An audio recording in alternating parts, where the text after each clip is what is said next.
Gemini ഉപയോഗിച്ച് ഇതേപോലുള്ള retro photos നിങ്ങൾ ജനറേറ്റ് ചെയ്തെടുത്തവരാണെങ്കിൽ നിങ്ങൾക്ക് 8ന്റെ പണി കിട്ടാൻ പോകുന്നുണ്ട്. ദാ ഈ ഒരു പെൺകുട്ടി ഇവളുടെ ഒരു നോർമൽ ഫോട്ടോ ഇട്ട് കൊടുത്തിട്ട് ഇതിനെ ഒന്ന് റെട്രോ ഇമേജ് ആക്കി തരാൻ വേണ്ടി ജെമിനിയോട് പറഞ്ഞു. അത് കഴിഞ്ഞിട്ട് ജെമിനി അതേപോലെ ഒരു നല്ല ഫോട്ടോ അവൾക്ക് ഇട്ട് കൊടുക്കുകയും ചെയ്തു. എന്നാൽ ആ ഫോട്ടോ കിട്ടിക്കഴിഞ്ഞപ്പോൾ ആ പെൺകുട്ടി ഞെട്ടിപ്പോയി. അവൾ ഇട്ടുകൊടുത്ത ഫോട്ടോ ഒരു നോർമൽ ഫോട്ടോ ആണെങ്കിൽ അവൾക്ക് ആ ഫോട്ടോ തിരിച്ചു കിട്ടിയപ്പോൾ അവിടെ കയ്യിലുണ്ടായിരുന്ന ഒരു മറുക് വരെ അത് അവിടെ നല്ല രീതിയിൽ തെളിഞ്ഞു കാണുന്നുണ്ടായിരുന്നു. ഇത് പറഞ്ഞിട്ട് ഇപ്പോൾ ഒരുപാട് വീഡിയോസ് ഇങ്ങനെ ഇറങ്ങുന്നുണ്ട്. ആക്ച്വലി ഇത് ജെമിനി എന്ന് പറയുന്ന സംഭവം ഒരു സ്കാനിങ് മെഷീൻ ഒന്നുമല്ല, ഇതൊരു നോർമൽ AI ആപ്ലിക്കേഷൻ ആണ്. നമ്മുടെ ഏതെങ്കിലും പഴയ ഫോട്ടോസ്, ആ പെൺകുട്ടി കയ്യില്ലാത്ത ഏതെങ്കിലും പഴയ ഫോട്ടോസ് ആ ഒരു ജെമിനിയിൽ അപ്ലോഡ് ചെയ്തത് കൊണ്ട് മാത്രമാണ് ആ പെൺകുട്ടിക്ക് ഇങ്ങനെ ഒരു റിസൾട്ട് ഉണ്ടായത്. ഇത് പറഞ്ഞിട്ട് ഒരുപാട് ആൾക്കാർ പറയുന്നുണ്ട്, നിങ്ങളൊരു നോർമൽ ഫോട്ടോ ഇട്ട് കൊടുത്താൽ നിങ്ങളുടെ എന്താ ഡ്രസ്സ് ഇല്ലാത്ത ഫോട്ടോസ് വരെ ജെമിനി ഇട്ട് തരും എന്നൊക്കെ.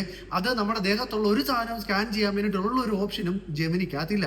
പിന്നെ ഈ സംഭവങ്ങളൊക്കെ ഇങ്ങനെ സംഭവിക്കുന്നത് നമ്മുടെ ആക്ടിവിറ്റീസ് ഓരോന്നും ജെമിനി സേവ് ചെയ്ത് വെച്ചിട്ടുണ്ട്, നമ്മൾ ഇട്ട് കൊടുത്ത എല്ലാ ഫോട്ടോസും. അപ്പോൾ അതിന്റെ ഒരു റെഫറൻസ് കൂടെ വെച്ചിട്ടായിരിക്കും നമുക്ക് അടുത്തൊരു ഫോട്ടോ ജെമിനി തരുന്നത്.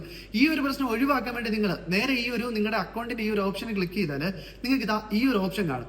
ഇവിടെ വന്നിട്ട് ഈ ആക്ടിവിറ്റി എന്നുള്ളത് നിങ്ങൾ ഓഫ് ചെയ്തിട്ട് കഴിഞ്ഞാൽ നിങ്ങൾക്ക് ഉണ്ടാകുന്ന ഈ ഒരു പ്രശ്നം ഒരു പരിധി വരെ നിങ്ങൾക്ക് കുറയ്ക്കാൻ വേണ്ടി സാധിക്കും. പിന്നെ ഇതുപോലുള്ള ഒരുപാട് വീഡിയോസ് ഇങ്ങനെ ഇറങ്ങുന്നുണ്ട്. അപ്പോൾ ഇതിന്റെ സത്യാവസ്ഥ മനസ്സിലാക്കാൻ വേണ്ടി ഈ ഒരു വീഡിയോ നിങ്ങളുടെ മാക്സിമം ഫ്രണ്ട്സിന് ഷെയർ കൂടെ ചെയ്തു കൊടുത്തു.